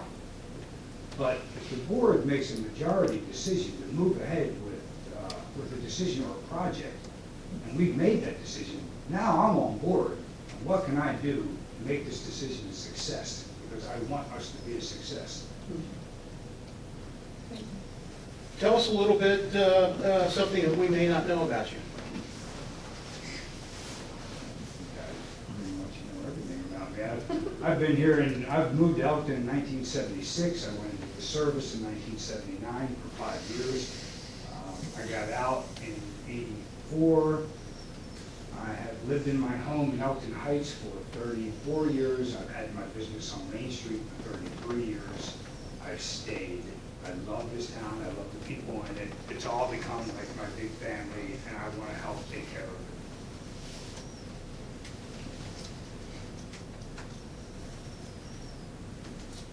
it. Any other questions or comments for Rob? I'll ask you the same thing. Well, two things that were important to me, like, have you voted in the last elections? And should you not be chosen to fill this vacancy, are you interested enough in the position to run for election? Yeah, I think I am. Last time I tried to get the spot, didn't work out. I thought you guys made a really good choice. This time I'm a little more serious about it, and a lot more serious about it. I really want to be part of the board. If I'm not chosen, I'm sure that it's because you chose the best candidate, and I'm good with that. Whatever's best for our town. But yeah, I think that I definitely would like to run in the future. I have always supported all you guys. I always vote, and I will continue to support you, regardless. Thank you, Rob. And listen, you can stay in the room now and listen to Mr. Simpson. Nice. See if you ask me the same questions you asked me. I have not.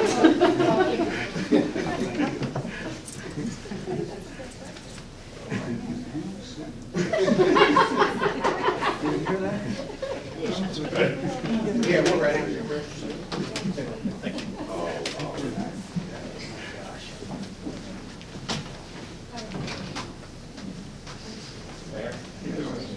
Mr. Simpson, have a seat, sir. Thank you. What we have in front of you is a handful of questions that we may or may not ask you, but some of the long-winded ones, we will actually ask you off of that. So You know, you're probably one of the candidates that, quite frankly, we don't know anything about. I mean, I've seen you at the Little League field. I don't know a lot about you. I'm not, you know, maybe I'm speaking for the board, maybe or maybe not. They have seen you, but I'm going to kind of open up and, you know, tell us about yourself. You sent in a letter to us and it kind of a resume to us, but keep it very brief to the point. Tell us a little bit about where you live, how long you lived in Elkton, and give us a little history about yourself. Sure. Well, I was born right here in Elkton, Union Hospital, 52 years ago. I've lived here all my life. Well, actually, Fair Hill, Maryland is where I grew up. We had a farm up in Fair Hill raising beef cows. Going to Fair Hill races, riding their bikes into town. My first job was at 14 years old. I've been working from 14 through 52, and I don't plan on slowing down or stopping. So my first job was right here at Elkton Cinema. There was a theater right here. I don't know if anybody is aware of that or not, but my first job was projectionist and worked the concession stand, and I was an usher, really scared usher at 14, trying to keep the crowd silent and keep them under control. Even changed the marquee. So, you know, I was here doing that. And, worked for the Cecil County Courthouse and the Marriage Bureau. Learned a lot about, you know, the people that come in, marriage capital of the world. Learned about all the people that came in for the marriage licenses, and did a lot of microfiching of items for us. Went to college at Goldie Beacom. After I graduated college, I got a job right here in town in the plumbing department at American Home Hardware.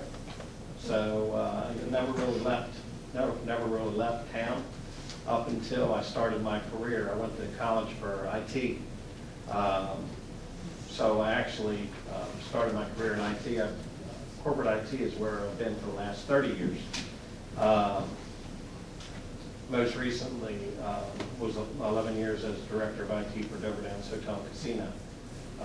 Before that, chief information officer for Children and Families First. I got a passion for families. I got a passion for community.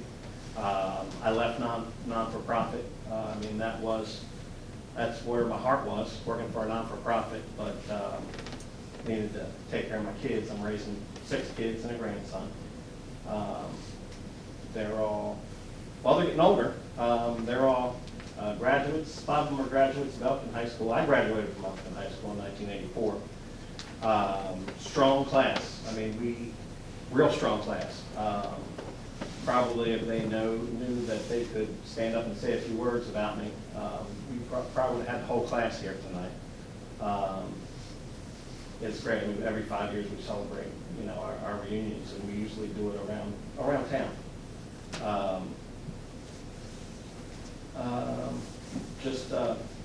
You know, got a vision. I love the town. Got a vision to see the town continue to prosper and grow. You know, you guys got things heading in the right direction. I'm one of those people that you know, this is my home, and want to stay, and want my kids to stay, and their kids. And, you know, and that's pretty much that's me. Very good. I'm involved in the Little League. I'm holding practice tonight, by the way, so my team's down there practicing. But I got some good coaches, so 3 of my older kids have stepped up, and they're down there working with them. So it should be surprised what kind of report I get when I get down there. But kids are all supportive, and you know, they want the town to do well, and they want Dad to do well. So really fortunate to be sitting here tonight with an opportunity, appointment or not, just to you know, share my love for the town and its people. That's Thank you. Earl, you have a question? What is your feeling, or what is your biggest concern that you feel is affecting our town? Well, the biggest concern affecting the town, I believe, is, there was a big homelessness problem in town. I think I commend the town for cleaning up Marina Park. I think that was a wonderful job down there. I know that there was a lot of people that were living under that bridge, and now, rather than being scared to drive down there, thinking that you might not make it back out, I think that it could be a place for people to go down there and not feel scared.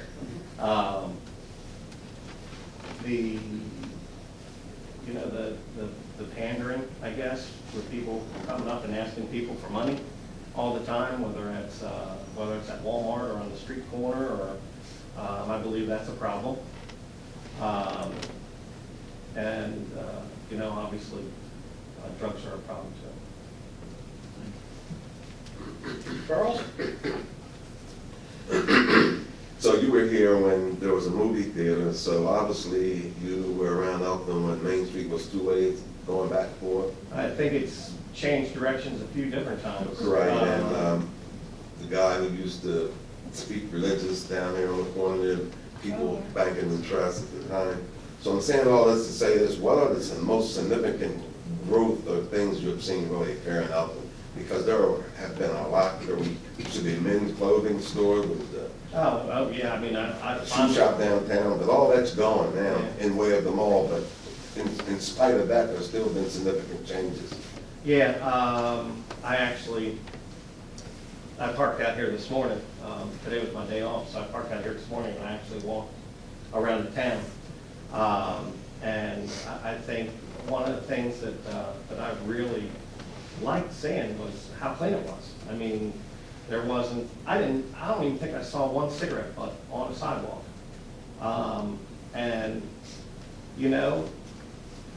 And I think that's great, seeing the Elks painted, seeing the place where you put the quarters in, the meters, seeing those painted up. The Arts Council had that, listened to the lady about painting the steps, the town is being cleaned up, and it looks good, and it's going in the right direction, and so I think the biggest improvement that I see, other than bringing small business into town, obviously with the little microbreweries, with Elk River Brewing and Maryland Brewing, Central Tavern, Mayor doing the proclamation the other day for them being here for 1 year. I think that was awesome. Seeing you guys, with ribbon cutting ceremonies with like You Bet Your Axe, seeing business coming in here. I see it's not stagnant. So I think the biggest thing about the town is it's not mosquito invested stagnant water. It's growing. Things are happening, and it's good to be a part of. Gene? I think I'm going to ask you the same question I've asked everybody, except for you, Ms. Benner. And I apologize, but I think because I already knew the answer. I didn't think to ask you this. But it's twofold. Have you been able to vote in any of the last two elections? And should you not be placed into this vacancy, are you committed to this board or the town that you would actually run for election? I do vote, and as far as being committed, I am committed to the town. I mean, I just recently left 30 years of IT and the corporate world because I was spending 14 hours a day and I was literally not seeing my kids grow up in their own town. So, but they did an amazing job. I mean, my kids are resilient, and I love them, and they're great. They're not perfect. They made a lot of mistakes, and I think I remember maybe sitting in this room a couple of times with my kids that they stole a pack of Mentos and talking to, I think Mr. Hicks might have been one of those guys that, so he's shaking his head, yeah. I think I might have talked to Mr. Gibbons at Elkton High School, making sure my daughter could graduate. I'm committed to the town, so I believe if I'm not appointed, Dan Tootin, I would run. Okay, thank you. The town has a couple of projects that we're working on.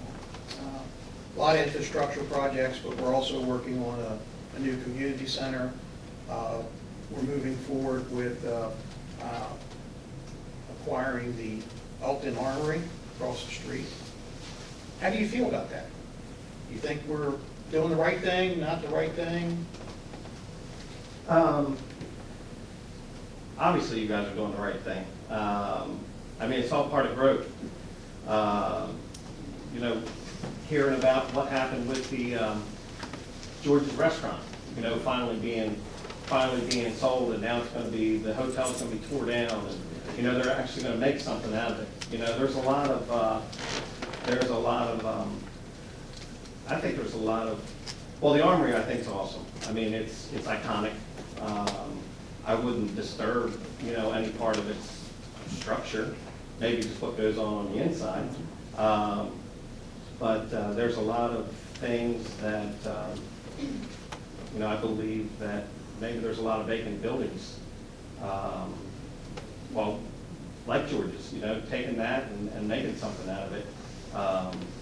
Making, you know, Elkton a destination where people want to come and be part of events.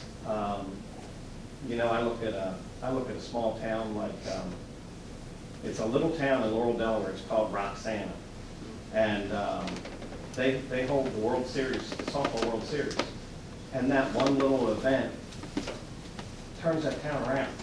You know, one little event turns that town around where they're not coming in for a one-day thing.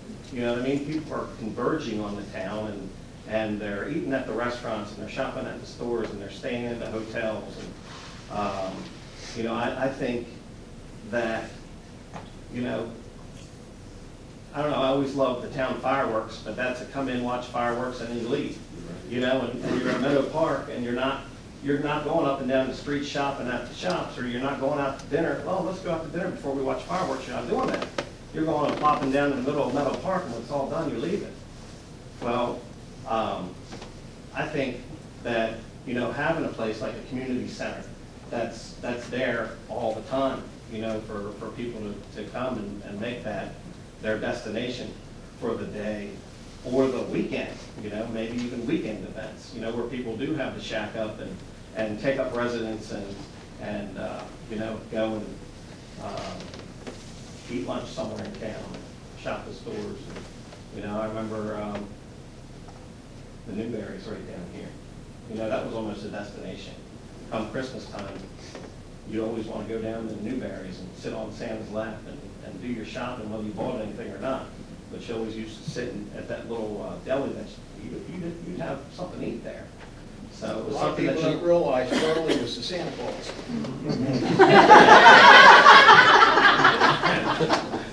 And I was worried about that. But you know, I just see the place. I see the place doing better. So hey, I'm all for it. If it's tearing down George's, or if it's buying the Armory, or if it's raising up a community center. Very good. I have one more question, if I could ask, and I do have one more. And I couldn't get Earl off the pony. Newberries. I couldn't get you off. You couldn't get yourself. So I understand we have a town employee that's your brother. Is that correct? And that is, my brother Matt works for the town.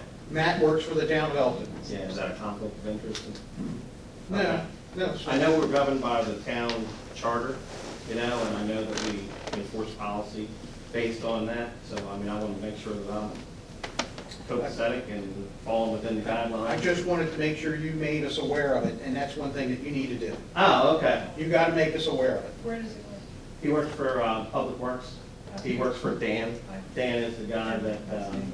yeah. Dan Hamlin. Dan Hamlin. Any other questions for Mr. Simpson?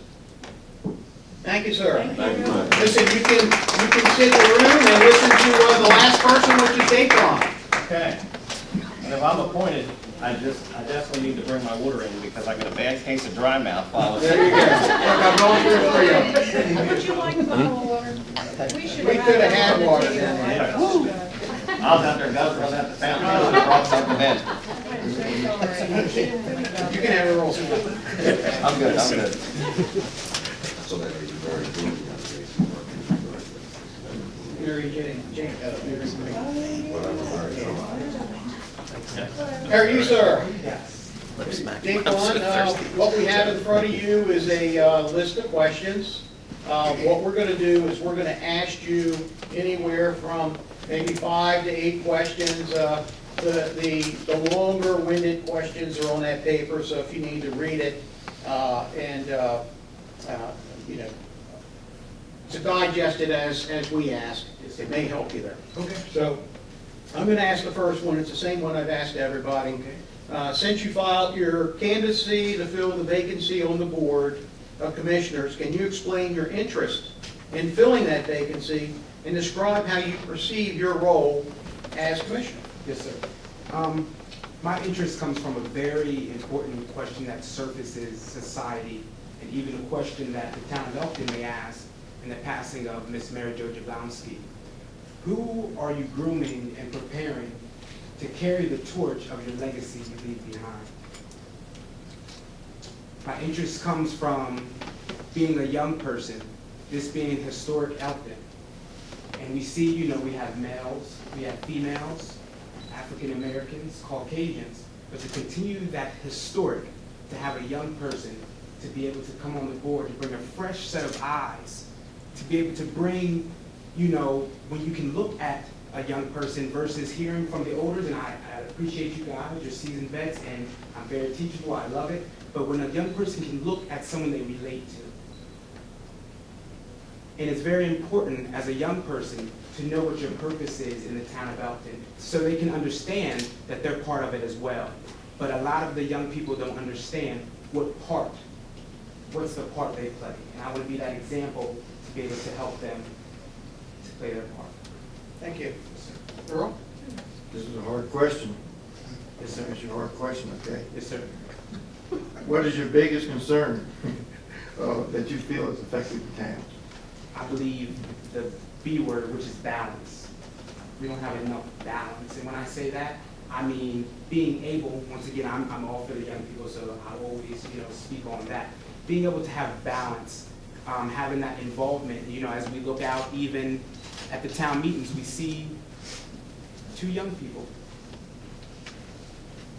And what are we doing and what opportunities are we presenting for the young people to get involved and be able to also be a part of the town? Charles? Yes. How would the young people get involved? I believe the biggest thing is, like I said, having an example is one. But I believe they can come and, you know, sit under the guys that are in position, being able to, you know, learn from them. Volunteering, definitely volunteering. I've volunteered my time and I've been involved with many different organizations.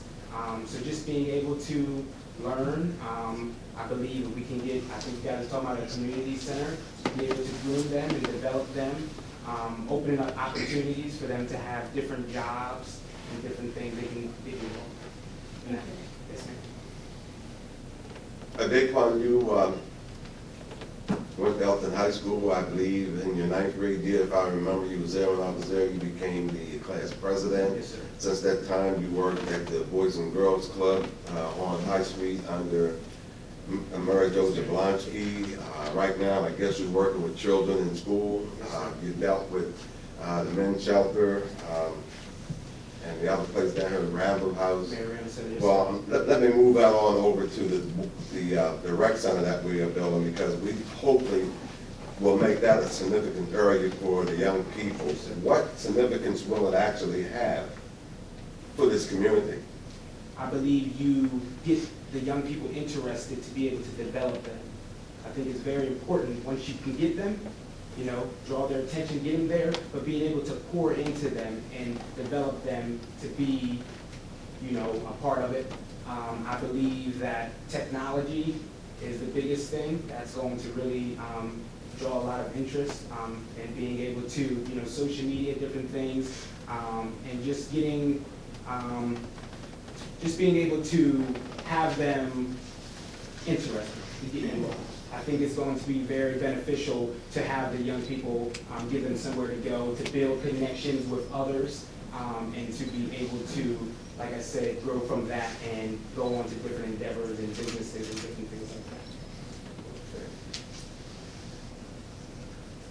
that. Your experience living here, being involved in the community as it is, what priorities do you think that we need to address? What priorities? I believe definitely the homeless, and even working at Meeting Ground. I think the biggest thing that a lot of people who were against what you implemented, their biggest thing was you were just pushing out what you weren't. And I think the biggest thing is to address that and say, okay, yeah, we need you to move on, but what opportunities can we present to you to make sure that you're still successful wherever you may go? So I think as of right now, that's the biggest issue. Do you believe that we should take care of all homeless throughout, I'm going to say, the tri-states areas, or should we take care of our own? I believe we should take care of our own. Focus on us and be able to take care of that, and that should be our main focus. And since the homeless issue was critical in Elkton at one time, and you worked with them, what was the problem with the homeless?